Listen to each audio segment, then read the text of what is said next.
Welcome back to everybody. My name is Astrid Söderberg Widing, and I'm the rector of Stockholm University and brand new vice president of the Magna Carta Observatory General Council, an assignment which I'm happy and honored to take up after Agneta Blad, who has fulfilled this task with great excellence and engagement throughout a number of years. Now I'm very pleased to introduce our fourth session, Reflections on Key Themes and Future Actions, of the Magna Carta Observatory's themed webinars on the application of Magna Carta Universitatum 2020. Yesterday, the very impressive keynotes from Jamil Salmi and Michael Ignatieff emphasized the great importance of fundamental academic values today, as well as of academia taking clear responsibility in solving societal challenges and engaging in social commitment, but also, not least, maintaining a space for free and honest discussion in times where the legitimacy of universities is increasingly contested. And when Saibalt Norda mentioned three important reasons for letting the mother, the original MCU, bring the daughter MCU 2020 to birth, he emphasized the necessity of institutional self-understanding, the necessity of becoming more precise on our responsibility, and the necessity of a global statement to demonstrate that we are not in this by or for ourselves, but in order to be able to achieve all this together, for our students, for our societies, for our planet. All this is, of course, of utmost importance to communicate in connection with the launch of the new MCU, which we all take pride in together today. When it became impossible to deliver events physically, and particularly as the launch of MCU 2020 had to be postponed, the MCO therefore started to deliver events online, which would focus on different aspects of MCU 2020. It organized these in collaboration with partner organizations to broaden its reach and develop and deepen its partnerships. The most important point in all this was, of course, to communicate the need for an updated MCU, promoting not only our fundamental values as such, but also the huge responsibility which these bring along, not least given the enormous changes in conditions and needs for universities throughout the world since the MCU was first launched in 1988. 5 events in total have hitherto been held, and they have been attended by a total of over 1,000 people from over 80 countries and viewed by 500 times after the event. All of the webinars are available online via the MCO's website. The webinars were as follows. On the 18th of September in 2020, what lessons are we learning from COVID-19, which was co-arranged with the University of Bologna. On the 15th of December, Achieving Sustainability, Plans, Progress and Values, together with the International Association of Universities. On the 23rd of February this year, Access and Equity, what have we learned from the pandemic and what should we be doing about it? Arranged together with World Access to Higher Education Day, WAHED. On the 25th of March, European Universities 2030, Vision and Values, a mutual arrangement with European University Association, EUA. And finally, on the 19th of April, Involving Students Effectively, what happens and how it improves universities, international perspectives, together with European Students' Union and Global Forum for Students. The purpose of this session is, like a plenary feedback session, to hear the main points arising from each of these webinars from either the moderator or a leading speaker. And I'm now very happy to introducing the following panelists. On the response to COVID, Dr. Eva Egron Pollack, former Secretary General of the International Association of Universities, former member of the MCO Governing Council, and member of the MCU 2020 drafting group. On achieving the Sustainable Development Goals, Dr. Hilge van 't Land, who is now Secretary General of the International Association of Universities. On widening access and achieving equity, Professor Marcelo Knobel, former rector of the University of Campinas, Unicamp in Brazil, and a member of the MCU General Council. On EUA, Universities Without Walls, Dr. Amanda Crawford, Secretary General of the European University Association. And finally, on involving students effectively, Mr. Peter Kwasi-Kodie, Secretary General of the All Africa Students Union and a member of the MCO General Council. And I'm now very happy to hand over to our first speaker, and we will actually start by talking about the last topic, involving students effectively. So please, Peter Kwasi-Kodie, the floor is yours. Thank you very much, and thank you very much, distinguished Vice Chancellors, Rectors, Principals. I'm excited to have the opportunity to join us this morning to present the views on how students can be effectively integrated in the Magna Carta. And I have a bit of a dilemma, I must apologize. I have to speak for all of students globally, but I do realize that a bit of the issues that we have to deal with is quite different. I mean, in the sense that one of the main things that we'll be touching on, which has to do with university autonomy and the freedom to think and the freedom to research, for example, is one that compatriots in Europe can practice freely to a large extent. And sometimes even as African students, when we come across to Europe and we do express our views, even in the context of Europe, when we do come back, sometimes we have to face sanctions, sometimes we have to face police brutality, etc. And perhaps the case of Patrick Zaki, yesterday, I do recall that came up. And so one of the things that we thought that, should be happening is that when we talk about freedom of thought, it has to be universal. And so it should not be constrained to a certain space, such that, in Europe, you can do that, but when you lead to, especially the global South, you realize that practicing it becomes very difficult. And so the case of Patrick Zaki, as much as we've tried to work hand in hand with the European Students' Union, Scholars at Risk, MCU, every other organization that has tried, we have not been successful. However, this is a young student who, in pursuit of trying to think freely, has had to pay a price in terms of, facing imprisonment and all of that. So as much as we're excited about the new phase, one of the key things that we want to see is that it's amplified in a way that it covers the broad spectrums of geography and all of that. So that is one of the first things that I may want to say on behalf of us.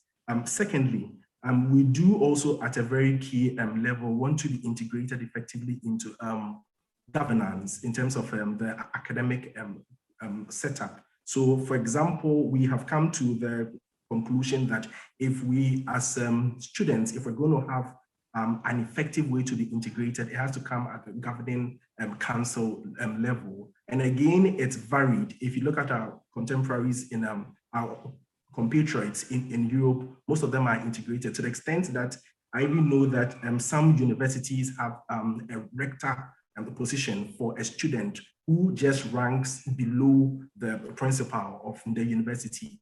In Africa, in the global South, you're not going to get something like that. And so again, it comes across as the practice differs as we move from spaces to spaces. But we do think that this is something that has to be global. It has to be something that every part of the world should be able to express themselves freely. So we do think that it should not be discretionary to decide when students should be included just as a token or tokenism. But the point is that if there is a policy that can back their inclusion, that helps. In a part of the world, like for example, in Africa, you would realize that for the countries that are more democratic in that sense, students are more integrated. As it gets more autocratic, they are less included. And that's because there's absence of policy to back their inclusion. And so the way that we see it, the Magna Carta, if it's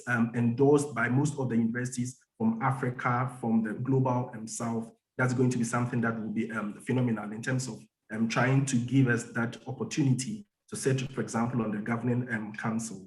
We do also realize that the facets in terms of what is taught, in terms of who teaches it, in terms of how it is taught, are integral to if we can get anything out of the university. And so at the quality assurance level, again, would want to have to be integrated in terms of, what are we going to be taught? Who is going to teach it? How is it going to be taught? Is it going to be student-centered way of doing it? Is it going to be a teacher-centered way of doing it?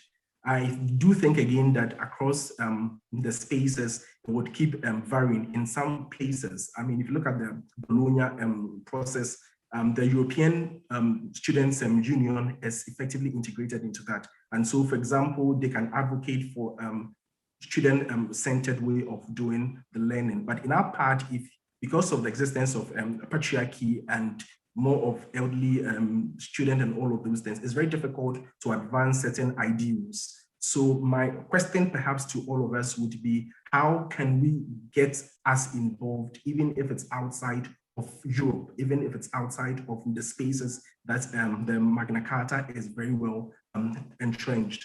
And then perhaps the other thing that we also spoke about during our webinar has to do with the fact that student organizations are sometimes left on their own to fend for themselves in terms of the funding opportunities. And we do understand that in terms of approaches to maybe seeking the funding and all of those things, we are a bit limited by virtue of the fact that we have a high turnover. So in year one, we come and then we acquire skill sets, competences, and then we have to leave for another group of students to come. So in that sense, because of the high turnover, we transmit skills and competences, perhaps more than other institutions would do that. So because of that inherent challenge, we cannot, in the same way as existing structures like the IAU, like the EI, and the other stakeholders in education can do that. So perhaps there has to be another conversation in terms of how we can get the students the opportunity to get sustainable funding models that can make them more effective. So we did talk about that as well. And then perhaps the last thing that we mentioned that is very significant also has to do with evaluation of faculty. So we thought that, we get the opportunity to do lecturer evaluation. We get the opportunity to assess when quality assurance officers come around, but that's just to serve a checklist. So to the extent that we can be involved to check that something has been done, we're brought to the table. But in the real sense of change and impact, we're not really integrated into the structures of the university by way of how we can evaluate or the extent to which we can even make an input. And so these are some of the considerations that came up during our webinar. And if it serves anything, we want to present these ideas to all of us at the broadest level. We know that your vice chancellors, you have the power to make the changes. There are institutions here that do have the capabilities to do a number of things. And so these are some of the views that we put together when we last met. And then the other thing that maybe just so that I can close is that at the Global Students Forum, which is an amalgamation of all the federations of students and unions globally, the single thing that we all agree on is the fact that education is a fundamental human right. There should not be impediments in terms of access, in terms of equity. And at a very common level, this is something that we all agree on, regardless of the fact that we're from the global south, from Europe or anything. So the fact that we agree that education is a fundamental human right, its guarantee is hinged on the values that are espoused in the Universitatum. And so we embrace it a lot. We see it as the light that, if it's spread across every place, would guarantee us that opportunity to make sure that education is widely accessible and made available to everyone. And so once again, thank you very much for giving me the opportunity. I'm happy to have presented these views for your consideration. Thank you. Thank you very much, Peter, for these very interesting reflections on a highly important topic. I now hand over to Eva Egrom Pollack, who will talk about the webinar on the response to COVID. The floor is yours. I was asked to speak about the response to COVID based on our the first MCO webinar last September, but I couldn't stop myself from also considering how the new MCU, MCU 2020, is relevant with regard to some of these lessons. So I've touched on both of those points in my presentation. Now, if I can just figure out how to move the presentation, I'll be just fine. So first of all, I looked back at what I said in September 2018 and picked out some of the key points that I think are both still relevant and some of the new additional lessons that we are learning. And I guess the first thing to say is that we continue to learn. This is a process and it's changing all the time. COVID has changed how we think about interactions at every level, as individuals, between groups in society, as well as between nations. And that is ongoing. Initially, I think we all realized that the pandemic shook up how we divided the world into dichotomies such as the rich countries, poor countries, democratic regimes or totalitarian regimes, rich and poor people. In terms of higher education, we always think of higher education sending countries and hosting countries, but the pandemic made us realize that all of us were affected and are still affected. I think we all reconsidered what was essential in our society, who was really valuable, and how we consider our individual or collective rights and how these differed across cultures. I think the most important lesson in higher education was that universities and institutions demonstrated how quickly they could adjust. Their capacity to respond rapidly and focus on student learning was, I think, quite remarkable. Of course, the response and the success of the responses adopted differed according to a number of variables. And one of the most important ones, I think, was where the institution was located, if you will, on the spectrum of having technological capacity. But also, responses differed according to value systems in different cultures, different countries, and different institutions. I think what is the most important lesson for me is how the pre-existing gaps, socioeconomic gaps, racial gaps, how they reasserted themselves and were exacerbated by the pandemic.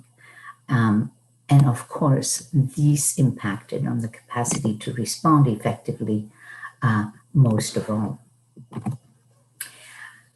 I had this slide already in September, and I'll repeat it because I think it's really important to consider that for higher education institutions, responding to the pandemic was an ongoing balancing act among different priorities, focusing on quality of education, focusing on health and safety of students, but also not being able to ignore the economic survival of the institutions. And all of these depended on both the national policy framework and the local conditions. And I think I read many articles that emphasized how responsiveness and flexibility were the key capacities for higher education. Higher education institution leaders, faculty members, and everyone working at the institution. And I think that this is still going on and will be with us for quite some time.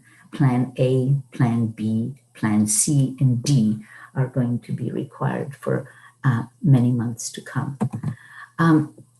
As we transition to a post-COVID world, I think one of the things that has been repeated many, many times has been, we must not waste this crisis. And I think one of the issues that I want to raise is that this pandemic is just one crisis at the moment. There's a confluence of crises, along with the Black Lives Matter movement, which has become global, along with the decolonizing of higher education push that is also pervasive in many countries. The call or the links being drawn between the pandemic and the unsustainable ways we exploit our resources, the economic impacts that will have lasting effects, and of course, the disruption at every level of education. All of these are leaving deep and lasting scars and are raising questions about how we develop in the future.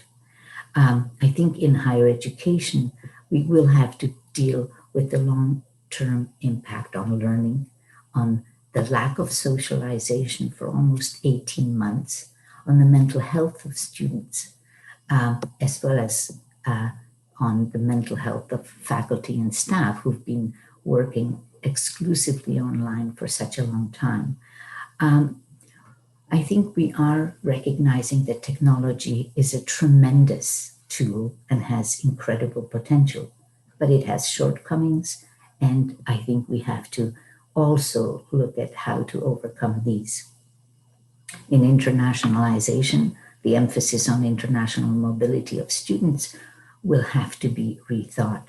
And of course, all of this means as well that we will have to readjust the ways we allocate resources within higher education institutions and looking at new financial models. This is already going on in every university. All higher education stakeholders are reassessing where we go from here and what and how we change. For me, again, the most critical issue is the reducing of the inequalities, which became both bigger and more apparent due to the pandemic. And as was stated earlier, these gaps and inequalities are large, both within and between nations, and they risk growing even bigger. So why is the MCU 2020 relevant? I have just focused on 3 points or 3 areas that the new MCU emphasizes. First of all, the principles, second, the outreach, and third, the social responsibility. I think as we worked on the statement, and as you can read, the principles that were in the initial document are still highly important, but we did spell out new and critical values such as equity and fairness and integrity. These have become very important. The outreach of the new document, being global in scope and building global networks of scientific inquiry, has been emphasized more.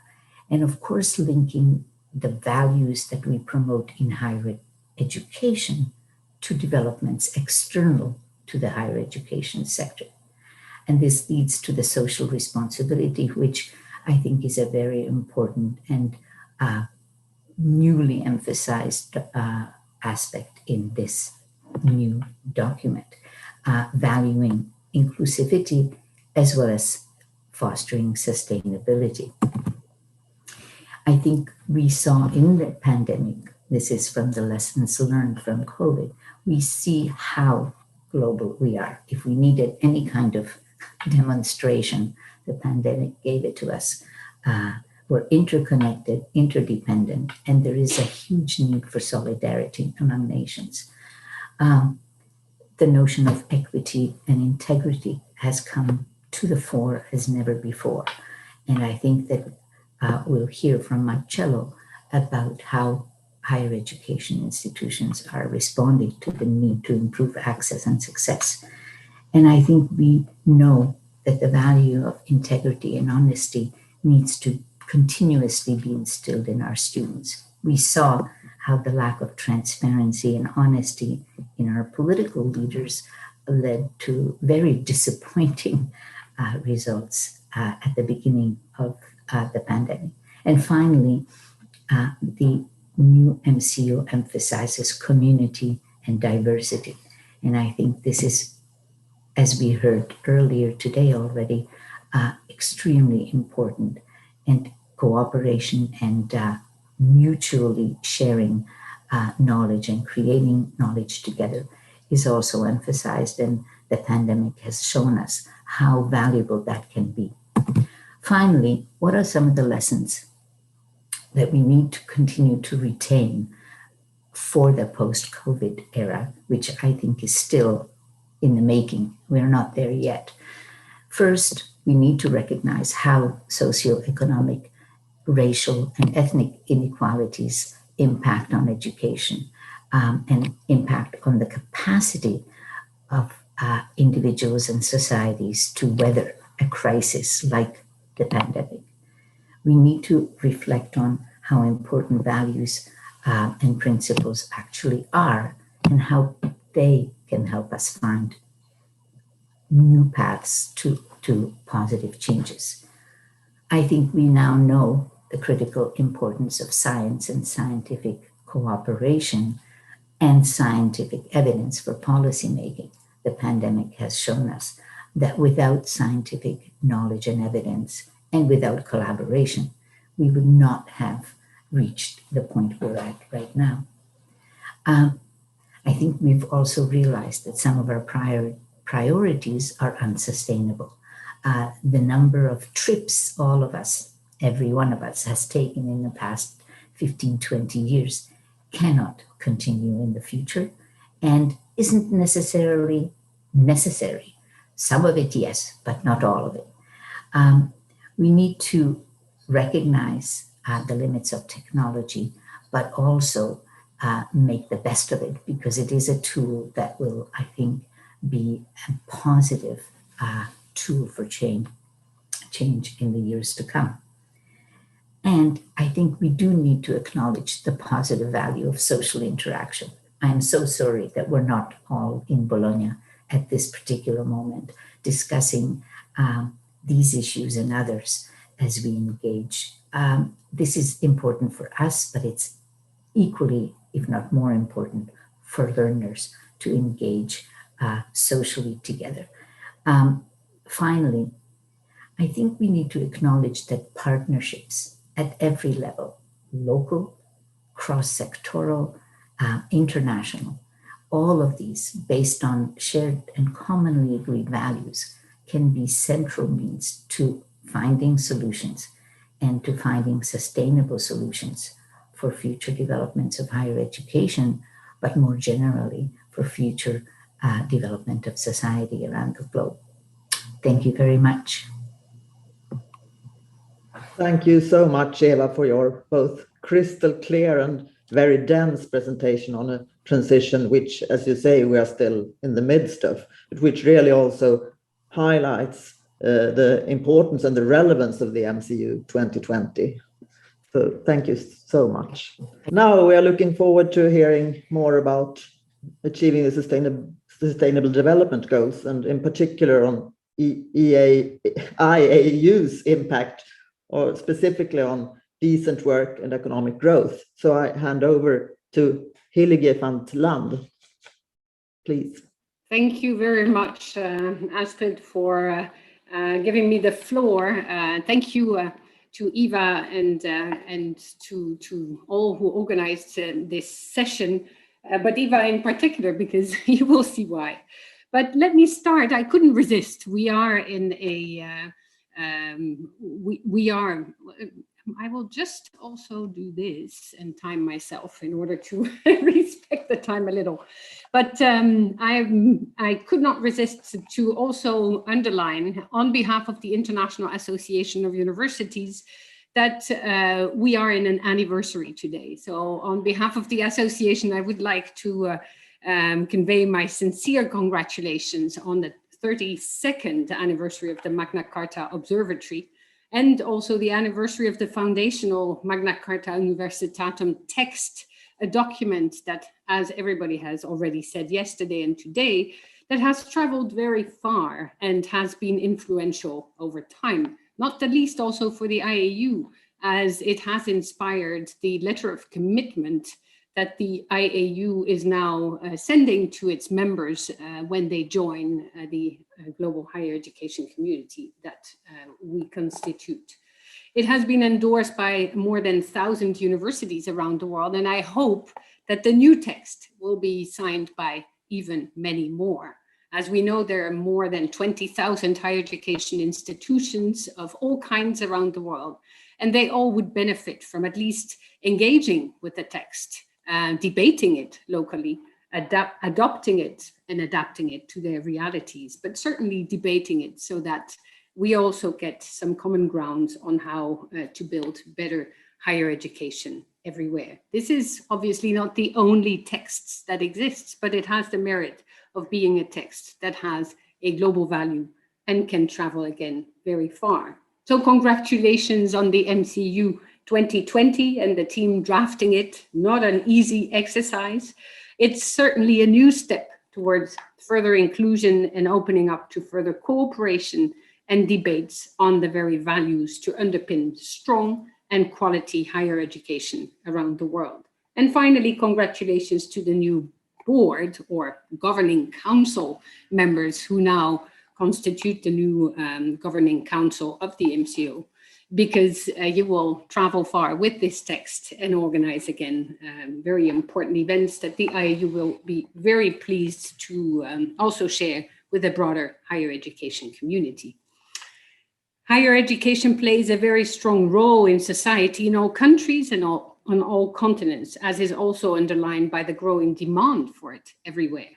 As was indicated by Saibo Norda in a joint webinar we co-hosted last December, but he said it again yesterday, there are so many types of universities and other higher education institutions around the world, and all can benefit from the text and all can contribute to bringing it to life. They can debate it, they can adopt it, they can adapt it to their local realities, and we hope that it will again, as I said, travel far. As Secretary General of the International Association of Universities, and proud to succeed to Eva, whose work is still leading much of the IAU today, I am very pleased to be part of this conference and to reflect on one of the webinars in the series, the webinar that we co-organized with MCO on the topic Fostering Sustainable Development, the role of higher education, plans, progress, and values. 80 people participated from almost 50 countries, thereby reflecting a broad geographical spread, and 3 speakers were actually to take on the discussion on how to foster sustainable development around the world. And these were Saibo Norda, whom you all know, Eva Wiberg, whom many of you know, Director of Gothenburg Universities, and myself. And so I am to reflect a little bit on the conclusions of that session, but I also, as Eva, watched it again last night and looked at the conclusions we could draw back in December 2020, but where we are today as far as higher education is concerned, also as it is now very much impacted by COVID-19 as well. I was invited at the opening of the webinar to set out the role that IAU plays as the global voice for higher education when it comes to promoting sustainable development. Higher education and research for sustainable development is one of the key thematic priorities of the IAU strategic plan. The aim has always been to support the integration of sustainable development fully into higher education including in universities' strategic plans, in the curriculum, in campus operations, and in community engagement initiatives. And what resonates with me always are Seibolt's words: how do you go from words to action? And that is what we also are working a lot on with the IAU membership. So we provide for a truly global networking hub for universities to connect them from around the world, from wherever they sit and however they provide for higher education. And so when Agenda 2030 was adopted, IAU launched a global cluster on higher education and research for sustainable development. It met for the first time at UNESCO in 2018 and has been working very hard ever since to make the different sustainable development goals a reality on the ground. 16 universities have taken the lead on each of the SDGs from 1 to 16, and IAU leads on SDG 17 partnerships for the goals. So all these universities take on one of the SDGs, but they work across them as well, because they connect and they are totally intertwined as far as their ultimate goal and aims are concerned. So the work on higher education and research for sustainable development translated for the IAU in policy statements, words again, and then how to bring them alive. We also developed an ABC strategy, A for advocacy and analysis, including at UNESCO or at the UN High-Level Political Forum every year, where the SDGs are reviewed, where we bring many higher education institutions to the table to debate and discuss and showcase the important contributions of higher education to advance on the goals. B for building synergies and networking, not only with like-minded universities, but with all the different types of universities, again, from around the world, to communicate and to convene. And that is where we meet many of the aims of the Magna Carta as well. We also have global surveys and reports, and we provide for resources, publications, all of that to help implement the goals. So the cluster is one example. I have already explained in further detail how we operate, and I would invite people to just simply go and listen to the little videos that each of us have prepared for the anniversary. Because I would like to now turn to the conclusions from the excellent presentation from Eva Wiberg, who provided for a case study on one of the SDGs. And so, yes, it was on SDG 8, decent work and economic growth. And why? It is because Gothenburg University is the lead institution within the IAU Global Cluster on the SD to work on advancing on SDG 8. There again, she showed how complex that the SDGs are and how they translate at the very many different levels of an institution. She said that the University of Gothenburg is a university for the world, and thus that it was of utmost importance for the university to engage with the Sustainable Development Goals as they do when working also with the IAU. It is the first university in the world to be environmentally certified under both ISO 14101 and EMAS as well, or not 14101, but 14001 and EMAS. And it means that this university really has put into practice all of the words that they have put also in their strategic plan. It has an extensive international and local engagement plan where they focus on applied action research and policy interaction. SDG 8 pervaded all that the university does and involves all staff and students, leading to multidisciplinary approaches to sustainable development. This SDG 8 commitment that they have made is a strategy for impact. It is to engage and support a global community of researchers and practitioners to promote inclusive and sustainable economic growth, employment, and decent work for all. This is done by applied action research, policy interaction that focus on solutions to growth and work-related challenges through collaboration among researchers and practitioners at all levels, both locally and globally. So the objectives are really to identify how to do this, and then they do it, to disseminate and critically scrutinize the goals, and see how they can be implemented through curriculum change, through transformation of the whole of the institution, by transforming the individuals themselves in order to become these sustainability citizens that will then, in their personal and work life, embody the principles that they have been working on while at the universities. The objective is also to accelerate the implementation of research through research to policy interaction at both national and international levels, and to advance knowledge. She insisted a lot on the need to trust researchers and professors and all of those in a university, and to provide them for the quality space they need to work freely on what they will contribute to the goals. So it was very interesting to see how she, as a rector, was both accompanying the process and also really was accompanied by all those within the institution to advance on the goals. And then last but not least, certainly, Seibold really underlined the importance of the MCU text and how it resonated as well with the global agenda. Universities, as the text says, acknowledge that they have a responsibility to engage and respond to the aspirations and challenges of the world and to communities they serve. They are there to benefit humanity and to contribute to sustainability.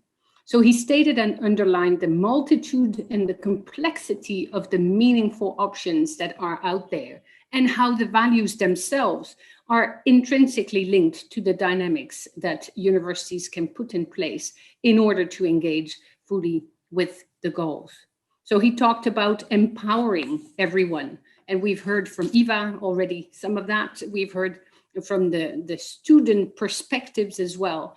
And so these values include values like autonomy, academic freedom, integrity, fairness, social responsibility, and equity.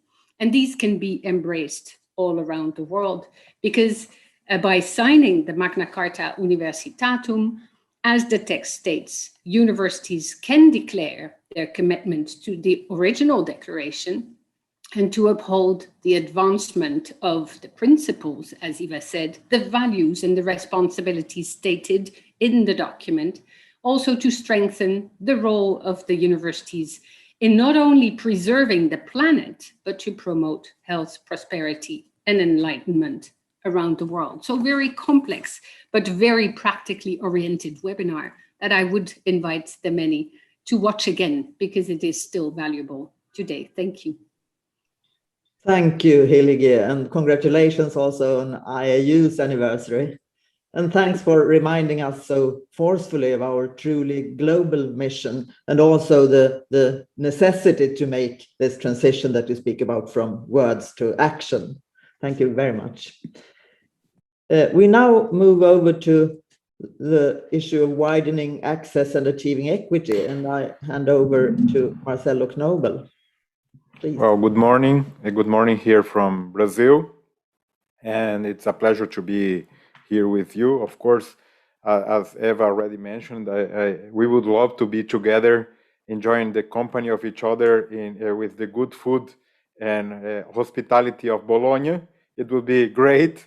It seems like a century ago that we were able to travel, but we have this situation around the world, and it's nice at least that we can share together information in this remote way. So it's also a pleasure and an honor now to be part of the governing council of the Magna Carta Observatory.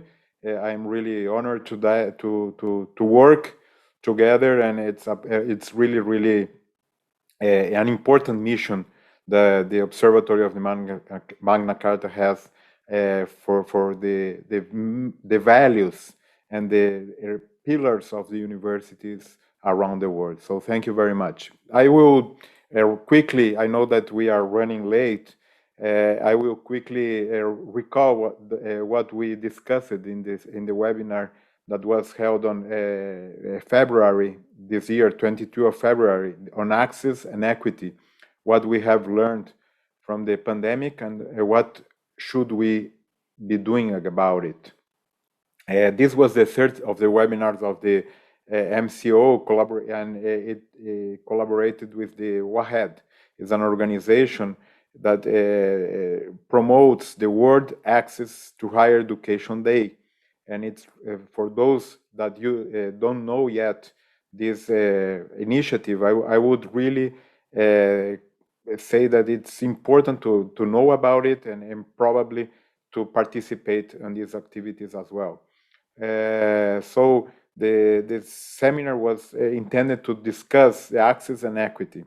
More than 100 people participated from almost 60 countries, reflecting the broad geographical spread of the observatory. This is an important point. At the mother Magna Carta, we didn't have anything related to access and success and diversity on the student body. So I would really stress that in the new Magna Carta, it states that universities acknowledge that individuals and communities, often due to inequitable circumstances, have difficulty gaining access to higher education or influencing the modes and matter of academic studies. So it urges that universities deliberately seek ways to remedy that situation. In recent years, this organization called the World Access to Higher Education Day brought focus on the access and equity issues with the aim of enable more to be done to achieve greater access and equity.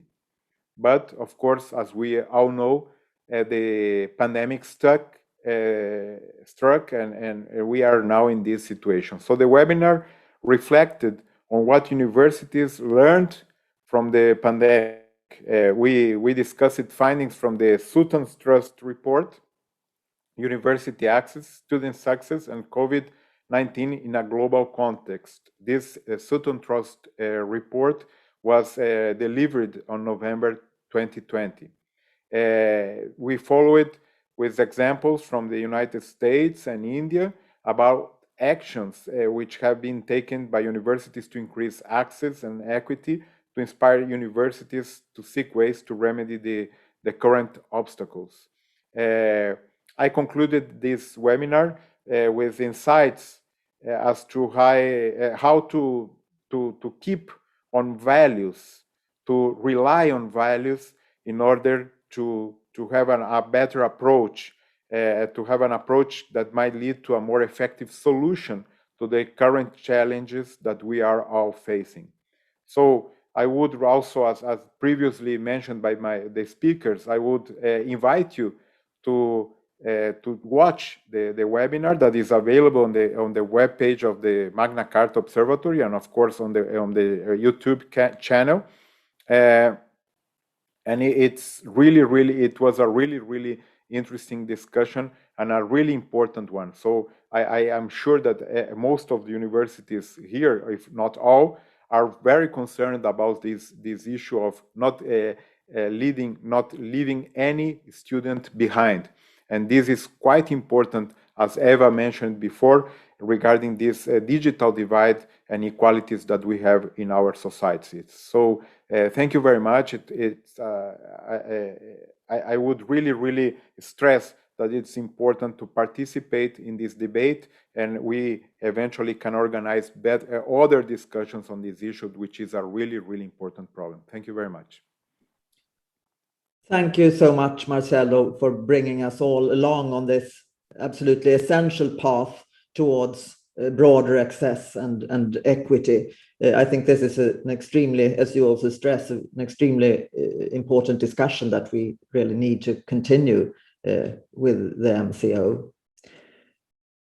Now, last but not least, I would like to hand over to our last speaker, Amanda Crawford from EUA, who will talk about universities without walls. Please, Amanda. Thank you so much, Astrid. Good morning or afternoon, everybody. It's a pleasure to be here today. And I'd first like to congratulate, on behalf of EUA, the Magna Carta Observatory on the new Magna Carta Universitatum 2020. EUA actually also has an anniversary at the moment. We're 20 years old this year. And actually, ever since EUA was established 20 years ago, we've really had very, very close links with Magna Carta and played a really key role in its development. Respect for the principles of the Magna Carta Universitatum are actually a prerequisite for membership of EUA. So you can see it's really central to us. And so we're absolutely delighted to see this 2020 update, and our congratulations to everybody who's successfully crafted this new document, which I think is going to be very important going forward. So we heard yesterday in the sessions about basically how the update of the Magna Carta Universitatum now reflects the changes in the world and in the university sector in the last, since 1988, and why it's timely to actually have this reflection now. And this mirrors very much reflections that we've been having at the European University Association in terms of thinking about where we are at the present and also what the future is going to look like for universities. Last year in 2020, we actually we launched a new strategic plan for the association. And this year, we launched a new vision for the future of universities in 2030 called Universities Without Walls. And this document, Universities Without Walls, was essentially the topic of the webinar that we had with Magna Carta, specifically looking at the importance of values in the vision and looking at not just what the values are, but how to actually live these values. So live these values in practice. I should say about Universities Without Walls, it's a document that we developed over a quite long period of time with extensive consultation from our members and from other external stakeholders. And it's not intended to be a blueprint for what every university should look like in 2030. Clearly, one of the strengths and characteristics of the university sector is the diversity. And we know that every university, wherever it's located, has different paths. So we're not trying to kind of put forward a one-size-fits-all solution or vision. It's rather intended to be an inspiration for university leadership, wherever they may be, to actually think about their strategy going forward and actually to kind of stimulate debate, which is what we try to do through the webinar with Magna Carta. The webinar, I think, was a very popular one. If I remember correctly, we had more than 600 people watching live. So obviously, like all the other videos, it's there for you to watch if you haven't seen it and would like to. So just to give you a little bit of kind of understanding of what the Universities Without Walls vision actually is. What we essentially are saying in this is that universities can meet the grand societal challenges of our time if they're strong and they're open and they're engaged with society. And I'd just like to highlight a few components of that. So looking forward to 2030, we see universities that are hybrid in how they operate, hybrid in combining the online virtual environment with campus-based learning and essentially blending the best of both worlds. We see an increased focus in the future on flexible learning, on real lifelong learning, and on increased and improved access for non-traditional students and disadvantaged students. We see an environment where staff and students are mobile, both physically mobile and virtually mobile, between institutions and between countries, and also where there is movement and mobility between the world of work and the world of study, where the kind of walls are porous, essentially. We also see increased engagement with society at all different levels, increased partnerships with business and also with the non-profit sector. And very importantly, we see a space that nurtures evidence-based debate and creativity and critical thinking. So in terms of how that explicitly relates to university values, which is obviously kind of the topic of the specific webinar we had, our vision puts university values as at the core of that vision. And however much we see universities as potentially changing and evolving in the coming years, we believe that these core inherent fundamental values have to be at the absolute heart of institutions and how they operate. In terms of what we mean by core values, we of course mean academic freedom and institutional autonomy. We know, obviously, we all know that the advancement of knowledge relies on freedom of thought, on freedom to communicate, on freedom to educate, and that this academic freedom and autonomy is really what empowers universities to play their role in society. So this is fundamental to any vision of universities going forward. But by values, we also mean scientific ethics and integrity, obviously completely crucial in ensuring societal trust in science and societal trust in experts and expertise, something that's obviously been a huge topic in the last year or so in relation to the pandemic. And then we also mean diversity and equity and inclusion.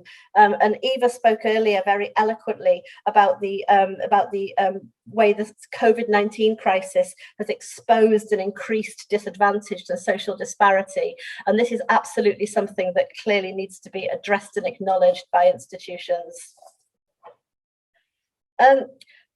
So the webinar that we had back in March touched on all of these issues, and as I said, it talked about how these values can become a lived reality. And there were a couple of topics we touched on specifically in the discussions and in the presentations that I'd like to highlight. So we talked about how to raise awareness of fundamental values at institutional level. If we're saying fundamental values have to be at the heart of an institution, how do you make sure that that is the case? And participants very much stressed the need to engage the whole university as a community in this debate and in this space, and essentially to create a university culture based around these values. Another point which came out very strongly, which I think chimes with other things we've heard today, is the importance of ensuring that students and early career researchers have a really important role to play as multipliers of values and ambassadors of values. So it really is about kind of engaging at all different levels on this kind of notion of the values as the core of the institution. We also talked about some of the problems that actually exist in reality in managing issues around academic freedom.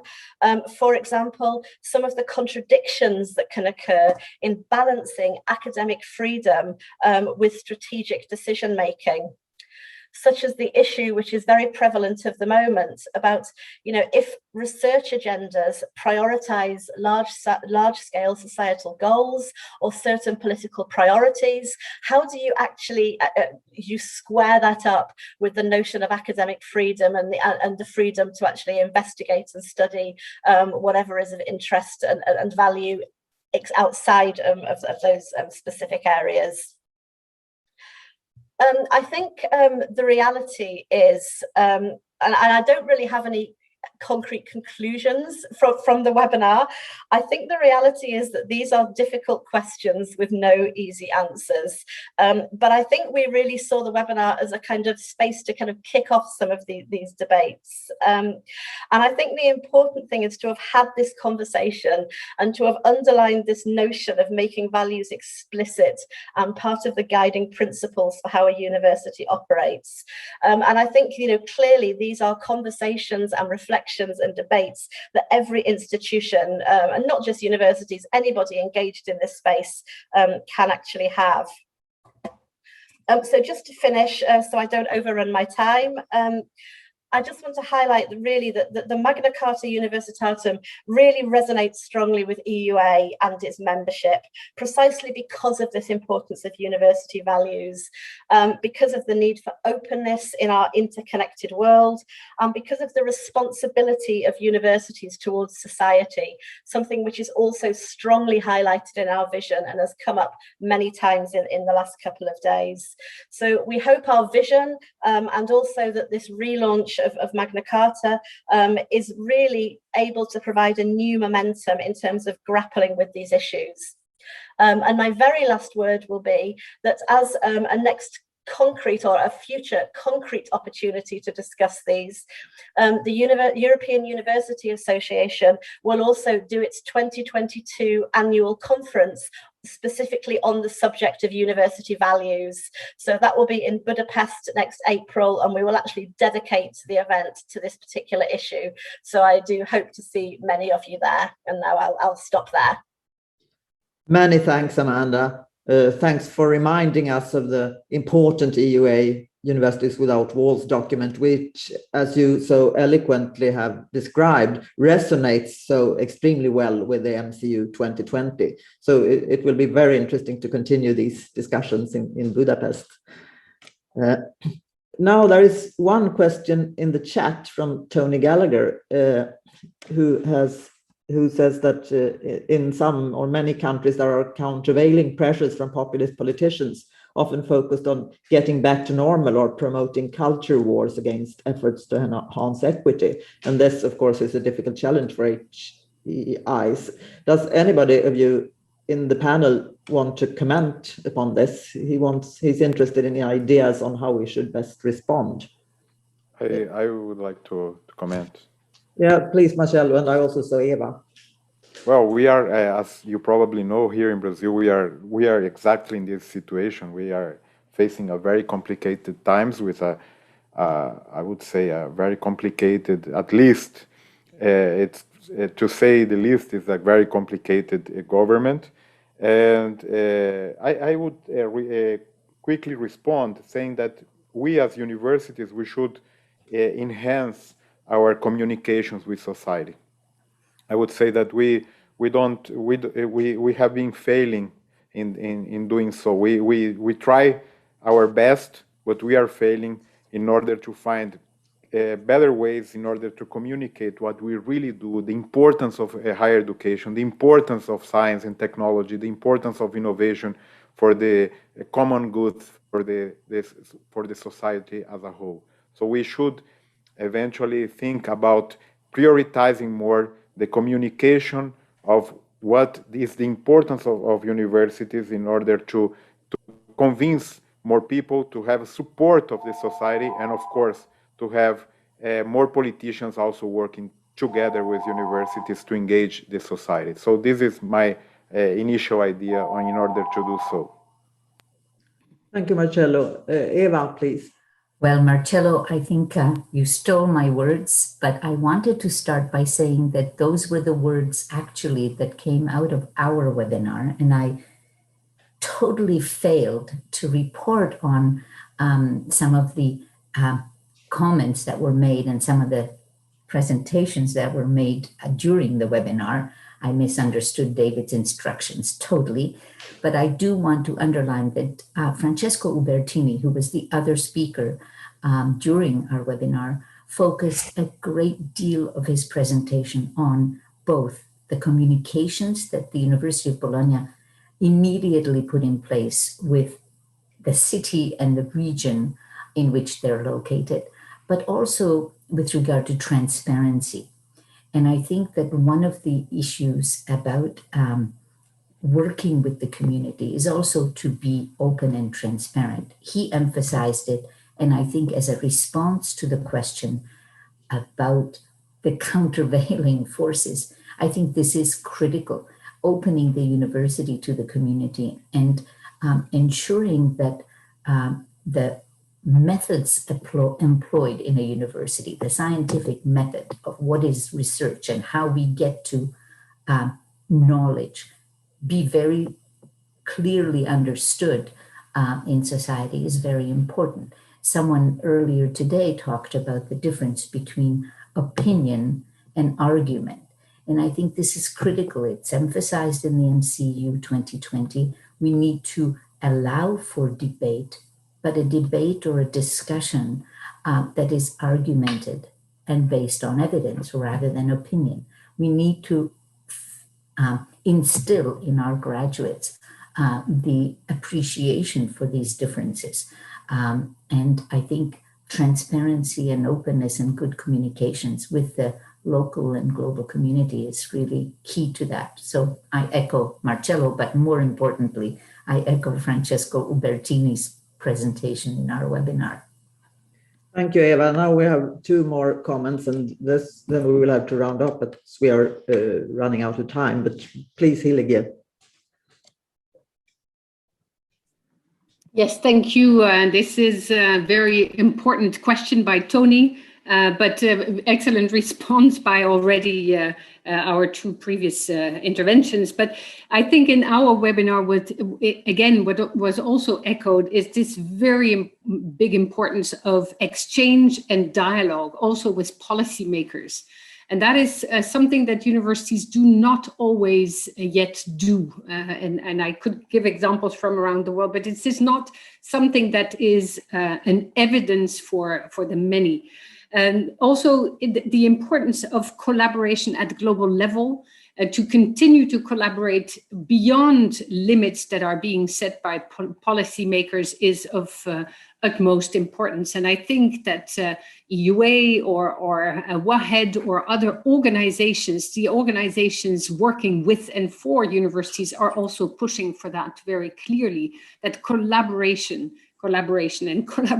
remains at the heart of everything that we do, despite the barriers that are apparent or being imposed by those that try to counter the dynamics that are so much needed to engage with the world and to engage with the communities. And your point, Eva, is essential, probably from Professor Ubertini, but how to engage everyone in the community and to make sure that there is a connect to the realities outside is something that universities are stepping up their actions towards. And that will help what you, Amanda, said earlier, this societal trust in what a university does and how that can help get us where we want to go. Yet the challenges are many. Thank you. The last comment from Amanda, please. Thank you, Astrid. I will be very brief. I fully endorse what the other speakers have said, but just maybe a quick sort of final sort of positive point. I think in terms of communication, the COVID-19 crisis actually gives us, in many ways, a success story for universities. You know, where do the vaccines come from? Where does the scientific advice come from? The volume of community engagement has been phenomenal in many parts of the world.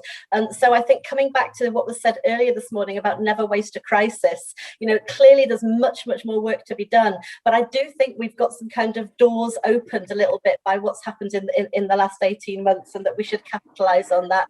And clearly, you know, it was a global crisis. These are global issues. This is something we need to do in kind of global conversation, if you like. Thank you.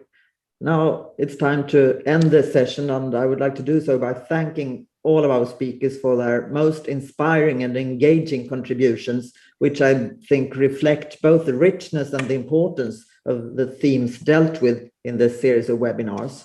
Let me also take this opportunity to thank all MCO's partner organizations who have co-arranged the webinars with us, UNIBO, IAU, WAHED, EUA, ESU, and GFS. And I'm also happy to announce for the future that the Magna Carta Observatory will be continuing to mount webinars on topics related to MCU 2020, and details will be posted on the website and on social media. Thank you all so much for attending this session, and I'm now happy to hand over to David John Locke. Thank you very much indeed, Astrid, and may my first words be words of thanks to you for leading that session. Before I report and share our strategy with you, I'd just like to share a few comments. Several of us have said how much we wish we could be together, and we're not together. We're meeting on a screen virtually. But I just want to share with you that still that feels very much like the Magna Carta community that we are used to. The comments that have been coming through my WhatsApp and through texts and so on have been evidence that that community is still there. And also in terms of presence, it's great to see at this event the Secretary Generals of so many international bodies that we work with so closely, and who are so kind to Magna Carta in many ways. We also see here the leaders of rectors' conferences, and they too are very important partners for us. We've had one or two comments that I will share with you. A number of universities that have signed virtually MCU 2020 have asked if in some way we can mention them. Well, we would love to, but there are rather a lot of you, and that is a brilliant situation. And it was not possible to do that within the length of this session. But we will be putting up on the website an indication, or in fact, the list of those who have signed MCU 2020. We know that some rectors wanted to take the document to their senates or their governing councils before signing, and we will welcome their signatures when they come. And we also know that some rectors wanted to come in person to sign, and we hope that that will be possible in the not too distant future. There's something else that I'd like to mention as well. Patrick mentioned the translations this morning. During the session which has just been taking place, I have received from a dear friend of the observatory a translation into Italian, and thank you very much for that. And if other universities wish to translate it into their own language, we would be delighted to include that on the website and to acknowledge your work. So, although we are apart physically, I feel that we are still very much together, and I welcome the contributions that everybody has made to this event. So to the report and the strategy. While the pandemic has imposed challenges for us and for all universities and caused us to develop new ways of doing things, we have not let it prevent us from going forward with our agenda. Indeed, some of the new ways of working have provided opportunities to work more closely with our partners and have, as you've heard this morning, resulted in very large audiences for a greater number of virtual events. The report, which I'm now going to share, covers 18 months from November 1918. The pandemic did not delay the final stages of developing the new Magna Carta, and this was formally adopted by the Council in March. It did, however, as you all know, frustrate our wish to have a large global celebration of university values, as we had hoped, in the same style as the 1988 version was launched. And rather than delay the work in implementing it, we decided to go ahead with this virtual event. You've been party to the event, you have seen what has happened. I would formally like to add my thanks to the drafting group for their care, insight, and commitment in delivering this huge project. As you know, MCU 2020 removes nothing from the values set out in the original Magna Carta, but it is more specific about the various challenges which universities now face and their responsibilities in responding to them. Magna Carta 2020 will therefore feature extensively in the Magna Carta's programme going forward, with the purpose of strengthening the role of universities in the preservation of the planet and promoting health, prosperity, and enlightenment around the world. And we look forward to meeting you either in person or virtually at those events.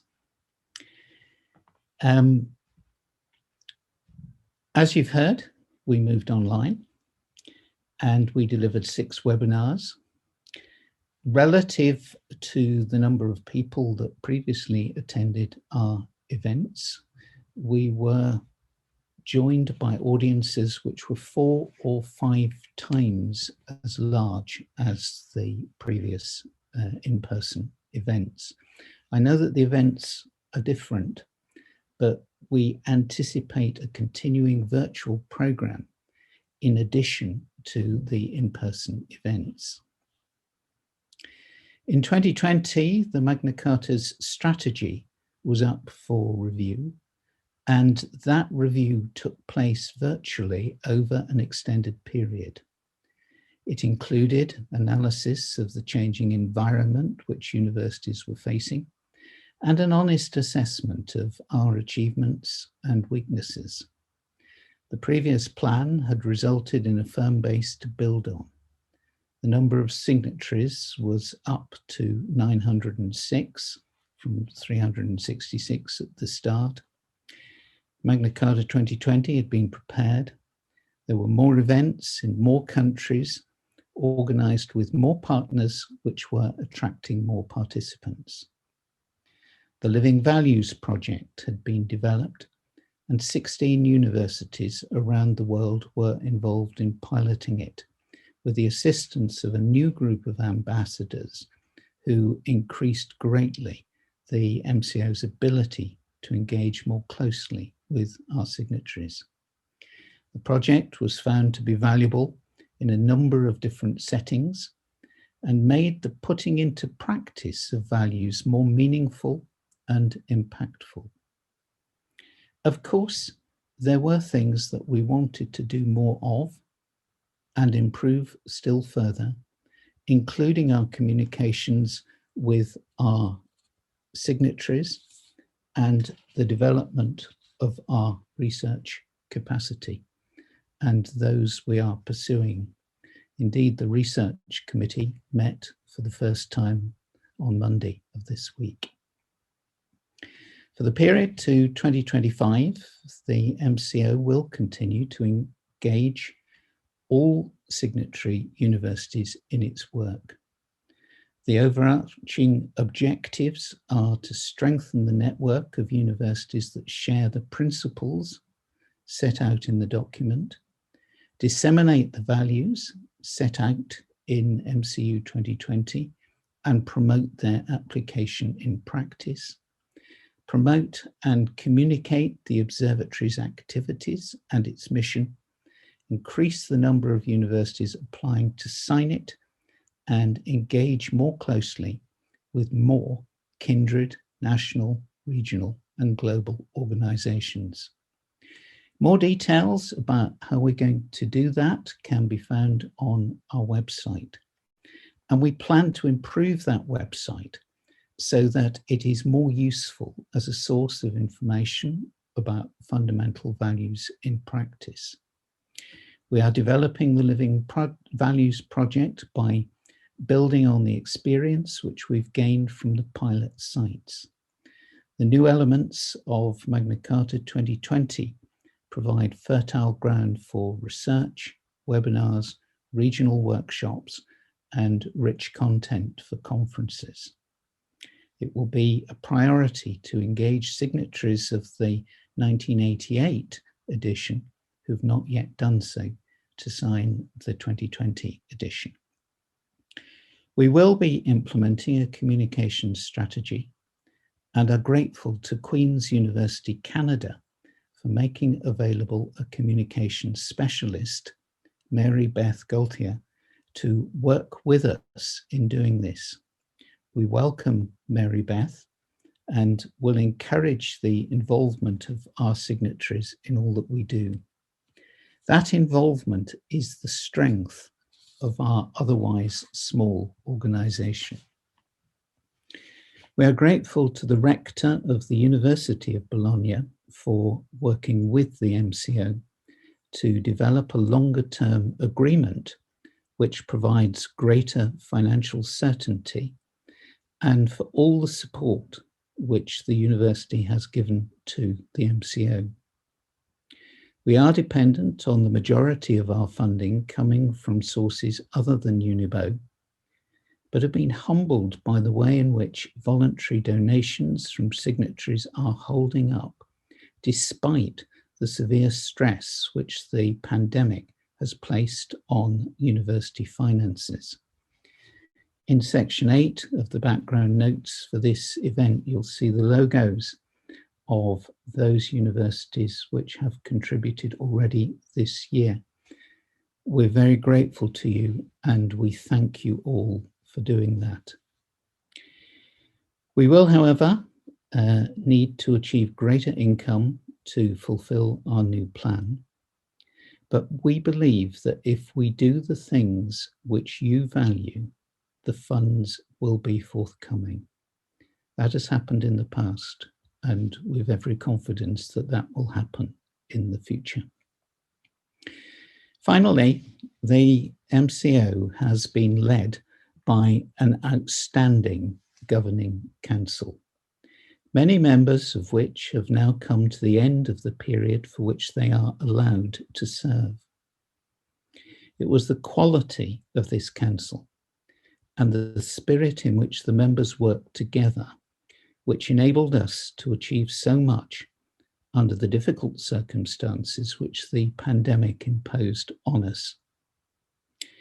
I would like to formally acknowledge the exceptional leadership which has been shown by Dr. Seibold Norder, the outgoing president of the Governing Council, Professor Agneta Blad, the outgoing vice president, and Professor Jean-Pierre Finance, the outgoing chair of our admissions committee, as well as Eva Egron-Pollock, whose term also ended during the year. We thank them warmly for all that they have done for the observatory. After an international search and evaluation process, we were delighted to announce that Dr. Patrick Dean, Principal and Vice-Chancellor of Queen's University Canada, had agreed to become the next president, and Professor Astrid Söderberg-Wieding, President of Stockholm University, had agreed to become Vice President starting from last Monday. Professor Inge Bostad of the University of Oslo has taken over as chair of the important admissions committee, and Professor Giga Zendana, rector of Ilia State University, Georgia, has agreed to lead the establishment of the research committee and the development of that strategy. We also welcome Professor Narend Bajnath, Professor Chiara Effant, Professor Marcin Palis, Professor Marcel Noble, and Peter Kwasi-Koji as new members of the council. We hope that the pandemic will abate soon so that the new group can meet in person and get to work on the exciting but challenging agenda which has been set. As always, the observatory values the role played by our administrator, Carla Pazagalia. But above all, it is the support, engagement, and action of our signatory universities which is most cherished. Thank you for all that you have done to enable the observatory to progress to this stage. And thank you in anticipation for all that we hope you will do to realize our aim to enable universities to play an even stronger role in society in the future. Patrick, over to you. Thanks very much, David. And thank you for that outline of the not only the recent past activities of the observatory, but the path we have in front of us for the future. So thank you. It remains for me then only to say a few words by way of conclusion. And these are some largely housekeeping announcements to make. Astrid mentioned that we are continuing with our webinars, and there will be, as she said, at least another 2 in the near future in September and October on themes related to MCU 2020. We're monitoring travel restrictions, obviously eager as people are across the world to meet in person again as soon as possible. So we are monitoring travel restrictions and wondering whether it might be possible to hold a physical event in November at the end of this year. We will write out to everybody to let you know the time and details of these events, and this will all be posted on our website as well and communicated to you through social media. I'd like to end by thanking Unibo, once again adding my voice to David's. The observatory has a strong relationship with the University of Bologna. We're grateful to Francesco for advancing that relationship and strengthening it. And we know that will be a very significant support to the observatory in the future. Thanks also to everyone who has signed the document, obviously, and also to those who've submitted videos that contributed to today's event. And as I said earlier on, all those videos beyond the 16 we have watched are there to be viewed on the MCO website. So thank you to those institutions that produced them, but also thanks to everyone who has spoken or moderated sessions at the conference. It has certainly, I think, been a very stimulating 2 days of discussions.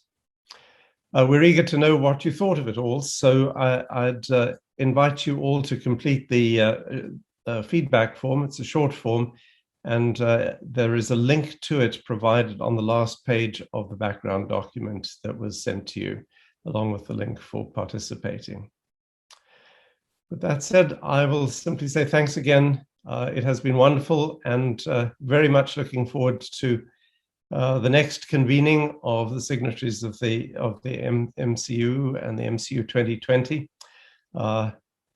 virtually, or we certainly hope in person very soon. So thank you very much, everyone, and goodbye.